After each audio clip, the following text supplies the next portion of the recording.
Do you think you're gonna miss Brian Cox's tirades against your character or Matthew McFadden's more? Which cut you down more to the core? Oh man, Brian's, I think they're real. Like, they feel so truly sharp and pointed, and like there's no escaping his face. He gets very scary very quickly, and it's rarely funny. Yeah, I would Whereas when Matthew gets angry at me, I think it's like I can't help but enjoy that, a little bit. Yeah, Brian, I would venture, is like the greatest living actor at delivering profanity. Like the F word is just so natural out of his mouth. It's impossible to do an impression of Brian. His voice is so specific. I try when I go home at night after set. I try to figure out my impression. Get it out. Yeah, it's like it starts like you got to start like a lion, sort of. Off, something. Yeah, it's something somewhere in there, but I need to add the Scottish, and I need to add more diction to it. It's a tough. There's so much going on. There's a lot of layers. A lot of years of theater in there. Nicholas, Say It Ain't So. Succession. It's over. I'm in denial. Are you? What's the stage of grief and denial you're in right now? I don't have any feelings. Period.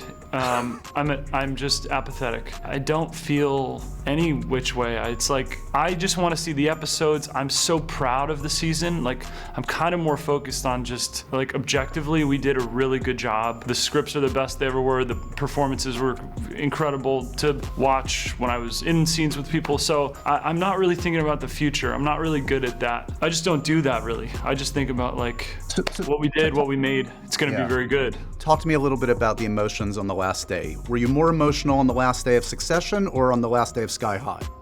Which had more tears? Oh yeah, Sky High. I was depressed for weeks and weeks. Years. Maybe still am about that, Yeah, I could feel it. I could feel the sadness. I really just wish they would have greenlit a Sky High 2 instantly instead of talked about it forever and never done it. It's like, how hard would that have been for Disney to do? Just like, you got Kurt Russell, you got Bruce Campbell, you got all these. That was a very dumb business decision because people love Sky High. It's the thing that people, aside from Succession, recognize me the most for. They love it. So if it was 2007, 2006, we should have been going hard. We should have been knocking at Disney's door. There should be a Sky High cinematic universe right now. There should be spin-offs. There should be... Totally. And I don't want to go back and like be a teacher. It's like, we're not going to do it. You want the lost years. You want the years that were denied you in your prime as a youth. You don't want to be this elder statesman now, no. No, that's boring. We've seen it. I know there's a lot of talk from the fans of Succession. They love, obviously, your dynamic with Matthew, and there's joking or not so much joking about a spin-off for your characters. I took the liberty, I had this idea just about half an hour ago. I went on ChatGPT, and I asked ChatGPT what the spin-off should be for your characters. Do you want to hear? Yeah, I do. Please. Okay. Came up with 5 ideas. I'm going to give you my 2 favorites. There's The Roy Way. It's called The Roy Way. It's a dark comedy series that follows Greg and Tom as they try to take over Waystar Royco after the Roys are out of the picture. The 2 unlikely partners could team up and use their unique skill sets to try and gain control of the company. Okay. I mean, where did the Roys go? Are you talking about Waystar? So if the Roy, it doesn't make any sense. Are you questioning the wisdom of an AI? What's Nicholas? I thought this AI was supposed to be more evolved by now. This AI is like in kindergarten still. Okay, they don't even understand. It's illogical. We got to hear the next one, please. This is the one. This is my favorite. ChatGPT's got to grow up. Just based on the title alone, I'm in. You tell me.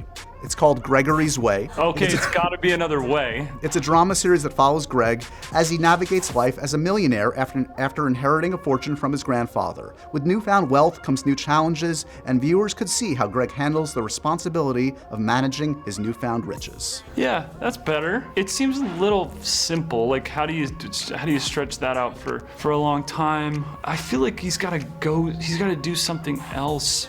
It's got to be a different world, right? Yeah. Like he's got to be on a boat. A boat? Okay. Like an ill-fated voyage, like Titanic? Yeah, like he should go through like a bunch of storms. Like the perfect storm. Yeah. That's great. Combine a disaster. Oh, that's a good idea. Like if like 3 big storms combine and make one big storm, and he has to survive it. And you could put like Mark Wahlberg or like some kind of guy like Mark Wahlberg in it. There's only one Mark Wahlberg, and I want to see you and him together. And then it's a show, and it lasts way too long. Line that is quoted to you the most, and how do you respond? If it is to be said, so it is. That's the one. And do you just kind of give the head nod? Like, what's the proper response for an actor when they hear a line such as that? I just go, yeah, I guess it is just like that's the line. That's my show. That's the one I said. And I'm glad. Thank you for remembering it. Yeah, nothing to say. I've only seen the first episode of the new season, but it seems like Greg is now in the inner circle. Is it more scarier to be in Logan's inner circle or on the outs, you think? I think inner. It's got to be inner because you can be, kicked out at any time if you do one wrong thing. So right. the threat is way more real. And if you've gotten that close, you feel so good about yourself, but it's also, it's quite dangerous. You're close to the flame, to the Scottish F-bomb. Yeah, the F-bomb machine, yeah. Let's talk, the beginnings of this show. Take me back to the first day on set. Did you have any idea? You knew the quality of the writing was there. You saw the company of actors around you. That being said, did you have any sense, looking back at it, what this could be? No. I didn't even know what the show really was gonna feel like. The pilot script was so dense and it was so sort of business focused, and so I didn't know what it would be. I mean, my first day on set was being Dodrick at the amusement park, and I just had a really great day. I mean, I took a picture with Adam McKay and Jesse because I just think I felt like that was a great day of acting, that's like what it's all about, like this kind of a day. Because there was all this improv we were doing in the orientation room, and Adam was cracking up, and I remember him and Jesse they were in the room, and Adam was like, so it just felt like this is special, like this way of working is special, and I just felt really charged up and like had to take a picture with them, I guess. But then once I got to the set for his birthday party, and I'm with Brian and Matthew and Alan and all those guys, I don't know, there was something, like we all knew the rhythm very quickly. Right. Like we knew how to jump in. It was fast. It was. Kieran was already locked into Roman and his little asides, and people were very easily making fun of Greg. It felt like, okay, they know how to deal with me as a guy, and so I think we found it. But even like through the first season, I thought my stuff will probably get cut from this hugely dramatic show because my stuff is super funny. I was like, this is a drama series. Okay, this scene has to be dramatic. But somehow everybody's laughing, and me and Matthew are breaking, and I was like, I think this stuff is not gonna make it to the show. So somehow Jesse figured out how to make it all work together. But yeah, I really spent the first season doubting that Greg would even be like much of a thing. And now here we are, and one of the exciting developments, obviously, I mean, like, this has changed, obviously, the course of your career, and to see the exciting new kinds of opportunities that have come your way. I loved you in Zola. I've seen Cat Person, which is a great film with Amelia Jones that's coming out later this year. I mean, are you kind of more energized than ever about kind of the new kinds of opportunities and kind of what the career can be? Because this has changed, I'm sure, the path 180, totally. Yeah, 100%. Yeah, it's changed everything. I mean, I'm just so grateful for it. I don't know what would be going on for me without this. I'd probably be making music or doing something else. Yes, it's been amazing. It's changed my whole life. It just feels great for people to know you as an artist. It's really hard to break out as an actor and find longevity, and so I've been given a great thing here. And it's given you the platform to become a huge musical artist. Congratulations 2 years later on Antibodies, which remains an important piece of pop culture art, I would say. Yeah, it's good COVID art. Right. You made the best of a horrible situation. Yeah. No, I mean, that was a hell of a time. That was a weird time. There's certain actors I can or can't see in genre kind of fare. Like, can you see yourself in the next Lord of the Rings, the next Fast and the Furious, the next superhero movie? Like, does that stuff interest you, or is that a totally different path than you're interested in? It doesn't really. honestly. Like, I don't watch those movies. I like try to, and I just sleep in them. You know, I'm just not a Marvel person. I'm a Star Wars person. Superhero stuff might be cool. I don't know. I could say this, and then somebody could come to me with a really great idea, or it's a great director, and I'm like, no, I love superhero stuff. This is the best thing I ever read. I don't think I would like to stand in front of a green screen for months. Yeah. That just doesn't feel like a place that I personally would thrive in or feel inspired by. So I gotta say, it doesn't feel like it's for me. What sucks up more of your free time? Dating reality shows or video games?